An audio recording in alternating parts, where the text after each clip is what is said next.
Yo, what's up mga best friend? Biyahin Pangasinan tayo ngayon mga best friend. Naka-tricycle lang tayo kasi yung service natin sira. So time check ngayon is 5:02 ng umaga. So paalis na kami ngayon. More or less 6 or 7 hours yung ating magiging takbuhan. 143 km. Diyan tayo dadaan sa Norsigaray, Cabanatuan. Tapos sa Cabanatuan, dadaan tayo din sa Vergara Bypass Road. So yun, check out na lang mamaya. Yo! Stop over muna tayo dito mga best friend kasi sobrang lamig. Higop lang ng kape. Dito na tayo sa sakop na ata ito ng San Rafael. Kung hindi ako nagkakamali. Kasi sa Bypass Road tayo dumaan dito. Bypass Road na sobrang traffic. Ayan. Dito tayo sa Royal Northwood. Ayan. Bali dito itong part na to, hindi na ito malubak. Yung doon sa part yun, sobrang lubak. Hanggang doon sa may bago pumasok.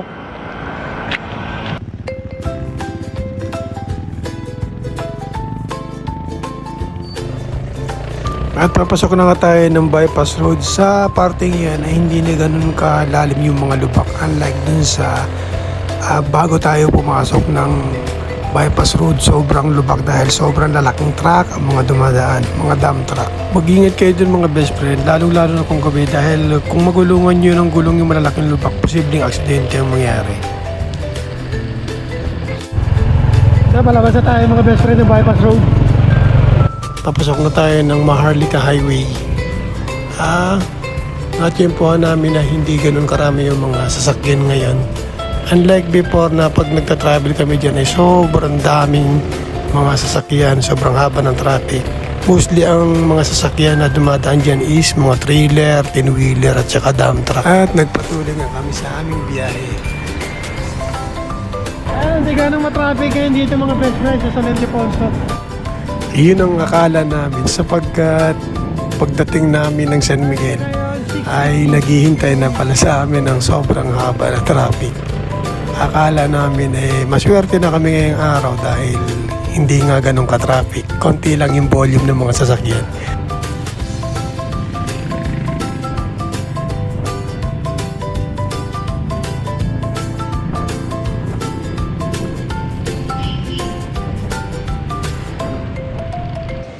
Nag-stop over muna kami dito mga best friend sa San Miguel.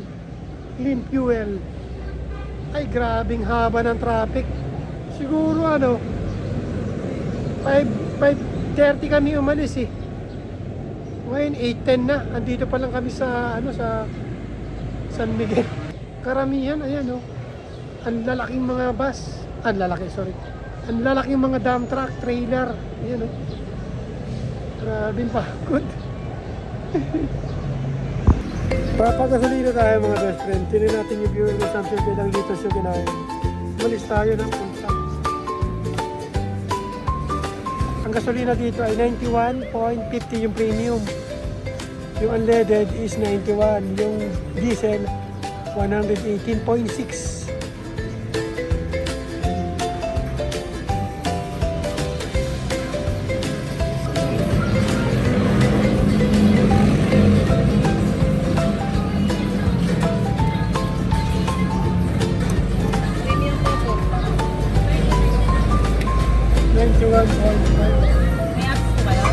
Ha?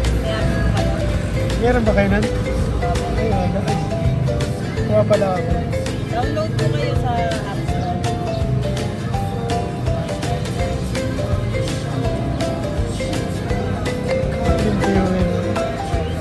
May mga points din Opo, pwede niyo po ipalit ng ID. Ay, ang galing. At may raffle din po kami pwede kayo madala namin yan. Okay na po ba ito? Okay na yun. Tingin 181. Kumain siya ng 1.97 liters. Almost 2 liters. Ginamitan na natin ang ipinagbabawal na technique.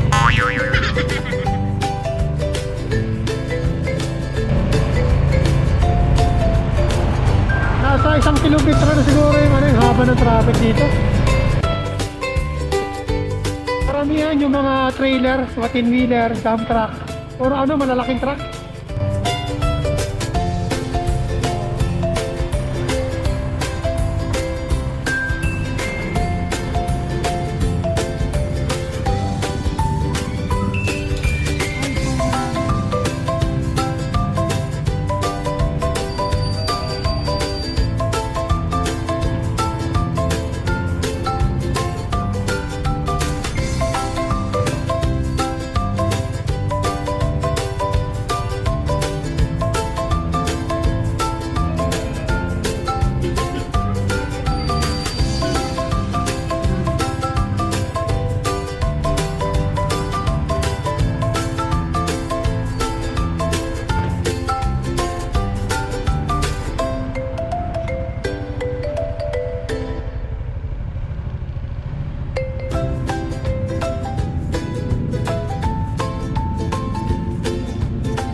At tuminto tayo sumandali para bumili ng pasalubong dito sa namang sungit na tindira na ito ay namang sungit niyan.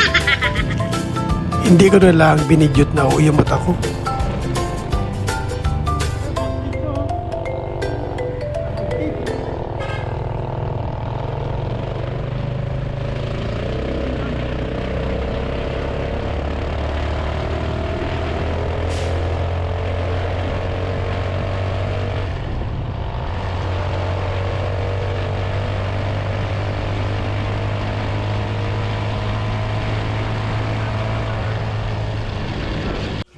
At pagpasok namin ng Japan, akala namin tuloy-tuloy na ang biyahe.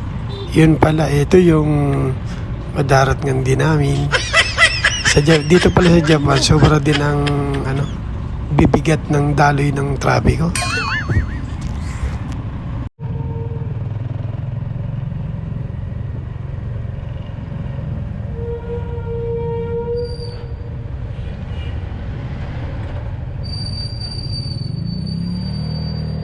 Dito na tayo mga best friends sa Gapan City.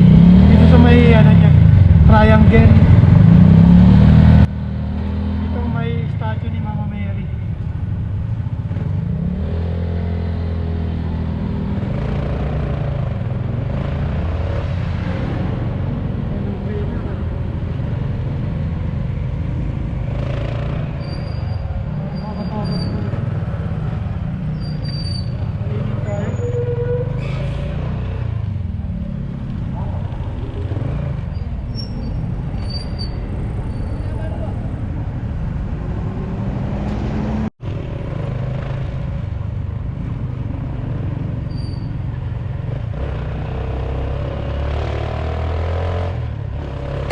At ayun na nga ni, nakalagpas na tayo sa gulping habang trapiko at tuloy-tuloy na ang ating biyahe. Kahit sa sumandaling ito sobrang init ng panahon dahil sa nararamanasan nating climate change at dagdag pahirap na rin yung matrapika dahil sobrang mahal ng gasolina ngayon. Pumalo ng 115 itong time na biyahe namin na to.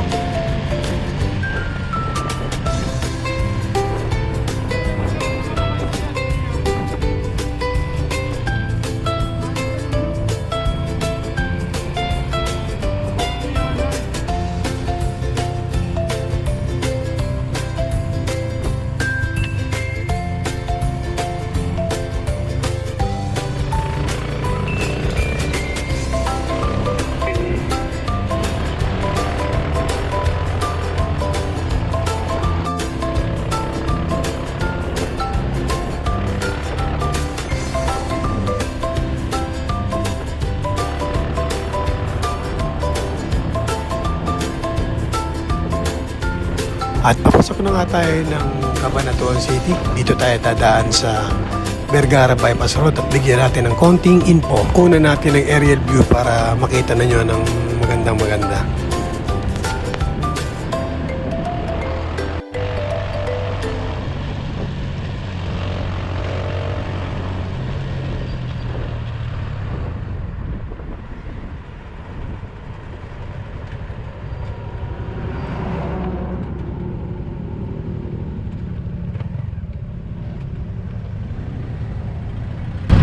Aliwa na tayo dito mga best friends sa Vergara Bypass Road.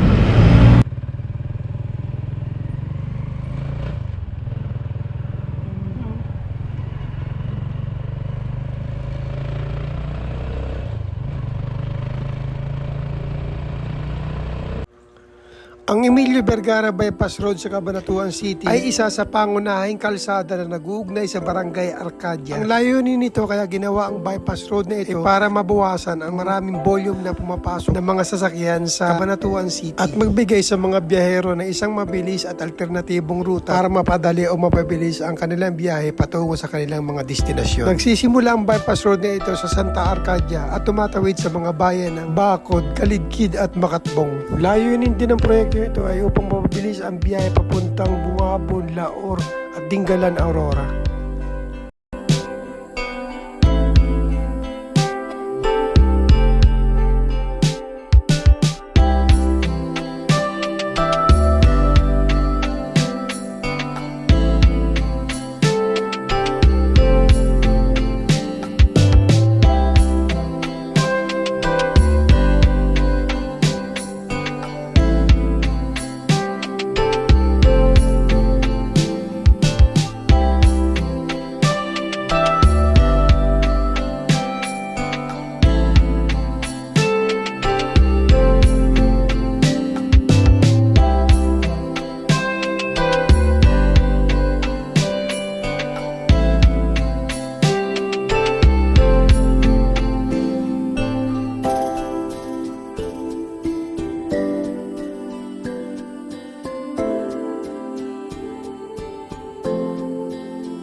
Ito na yung tulay na pagkadulas-dulas. Dito kami na self lang. Yung susi, dito na naglag. Self lang ko. Susi dito. Okay, ito tulay na to. Dulas.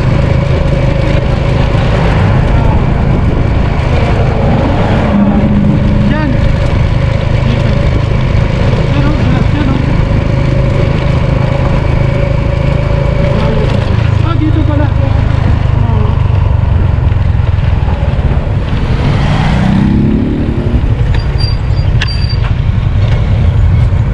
Diyan kami.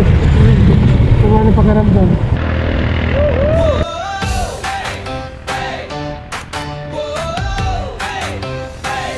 Ang CLLX o Central Luzon Expressway ay ginawa upang ikonekta mula Tarlac City hanggang Cabanatuan City. Layunin ng proyektong ito ay upang mapabilis ang biyahe mula Tarlac City to Cabanatuan City. At ito ay may habang 30.7 kilometers. At ito ay binuksan noong July 21. At ang phase 2 naman ay mula Cabanatuan City to San Jose Tarlac City. At ito ay may haba na 35.7 kilometers. Kabuuan, ito ay may haba na 66.4 kilometers. Sa ngayon mga best friend, ang tricycle at mga motor na below 400cc ay hindi na pinapayagang makapasok mula San Juan hanggang dyan sa Aliaga exit.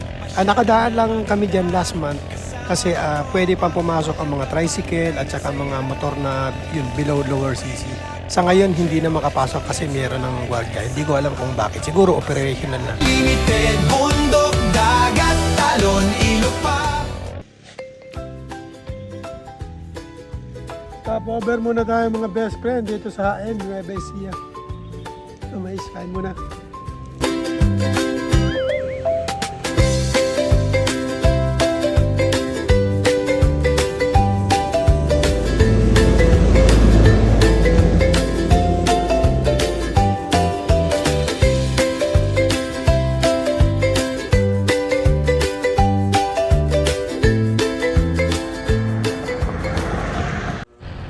At papasok na nga tayo mga best friend ng municipality ng Quiapo.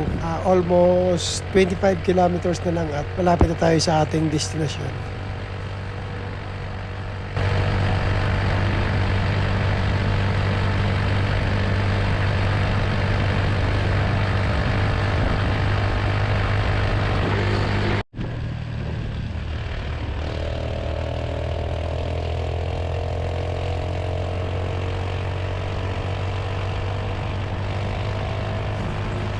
At malapit na nga tayo mga best friends sa boundary ng Nueva Ecija at Pangasinan. Maganda ring dumaan dito kung ang ruta nyo ay papunta kayo ng Tayug, papunta ng summer capital ng Pangasinan, ang Maliko. Na-experience ko mas malapit dumaan dito kaysa sa dadaan ka ng San Jose, Nueva Ecija. Tsaka dito, mas kokonti yung sasakyan tapos yung daan maganda. Ayan, andito na tayo sa arko ng Nueva Ecija. Diyan sa may una-unahan yan, meron diyang checkpoint.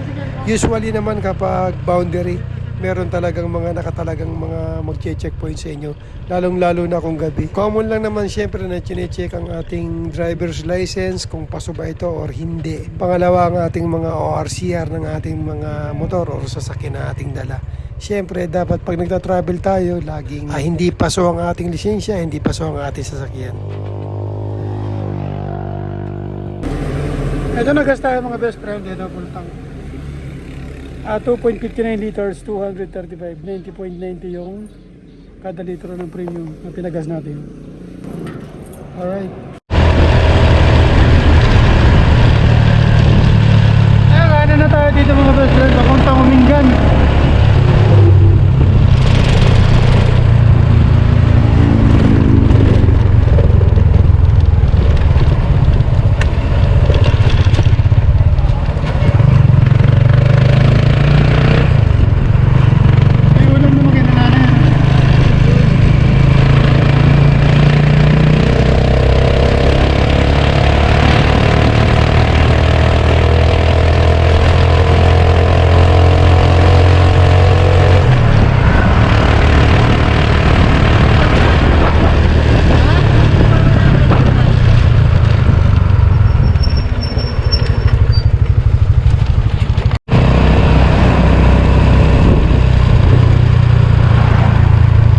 Kakaliwa na tayo dito mga best friend. We're gonna touchdown San Leon, Liga Pangasinan.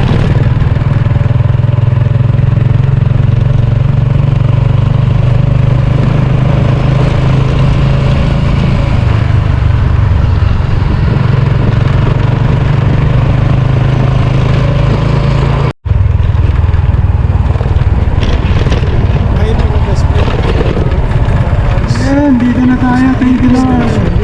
Matagal yung ating biyahe dahil nauna sa sobrang traffic. Pangalawa, mainit. Ang buong gastos natin mga best friend mula Bulacan hanggang dito sa Umingan, Pangasinan ay 573 pesos. Umubos siya ng 6.3 liters. Kwinenta ko siya sa 91 yung per litro ng premium. Thanks for watching mga best friend. At kung nakaabot kayo sa part ng video na to, ngayon pa lang siyempre nagpapasalamat na ako sa inyo. At kung napadaan lang kayo or na-click nyo lang yung aking channel, paki-subscribe naman at paki-like at paki-hit na rin ang ating notification bell para updated pa kayo sa mga gagawin pa natin, mga feature videos pa natin mga best friend. Salamat! Ayan, nandito na tayo mga best friend. Time check 12:56. So 5:30. 7, 8, 9, 10, 11, 12. Almost 8 hours. Tinakbo natin. Kasi sobrang traffic sa San Miguel tsaka San Ildefonso. So, ayun. Ayun, nandito na tayo. Thank you Lord. Sobrang pagod din. May bago.